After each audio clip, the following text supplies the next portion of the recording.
I first kind of figured out that I wasn't straight, it was, I don't know, to me it wasn't so connected with being Indigenous and being queer were different things for me, especially because I didn't see them like together a lot. I don't think there were any like queer Indigenous role models that I had growing up, male or female or other.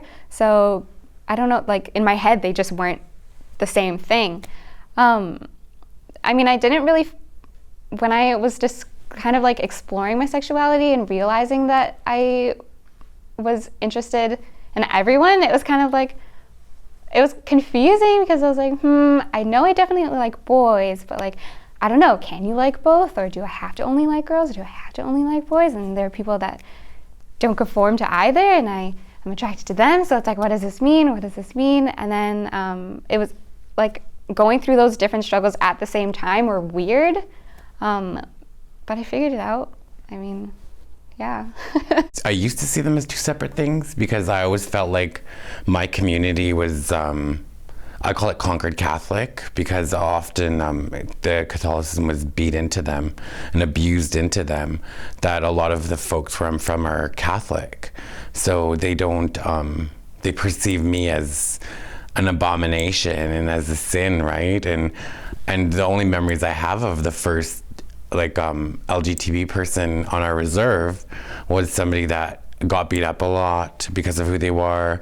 They got molested a lot because people would say, oh, they don't really matter, you know, and they like it. And it was like, I don't think they like it, you know.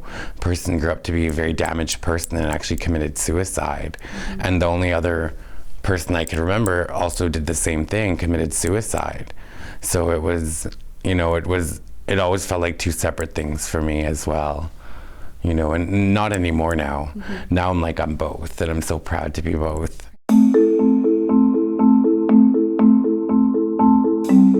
I feel like pride is, I'm hopeful now because I feel like in a lot of ways, brown and black and queer folks are kind of reclaiming pride. I mean, you look at pictures from a decade ago and pride was mostly just gay white men, which, I mean, it's great, it's fine, they're like definitely a big part of the community, but I think we need to be more inclusive.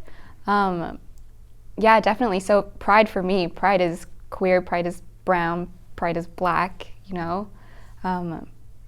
Pride is not able bodies, you know, not cis, it's just not a white man, basically. Yeah. Yeah, because they're definitely overrepresented. Whenever I think of pride, the first image that comes to my head is a bunch of gay men dancing together without their shirts off. Or like the parade, and I'm like, it's just white men. Yeah. Sorry. You know, and I'm just like, oh, okay, that's not that doesn't include me. Yeah. I feel like it's something like, I'm gonna say this now, and I feel like pride has always, like, what the image that's portrayed and out there is that it's always been something that didn't include me and wasn't made for me.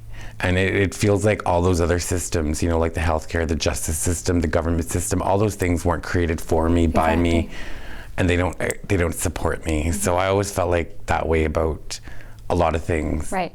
I feel like it's a kind of like a big parade now, which is fun, it's fine, but like you said, there's a lot of thinking that needs to be done. Yeah, and I like your I'm glad that you're claiming it, because hold it up.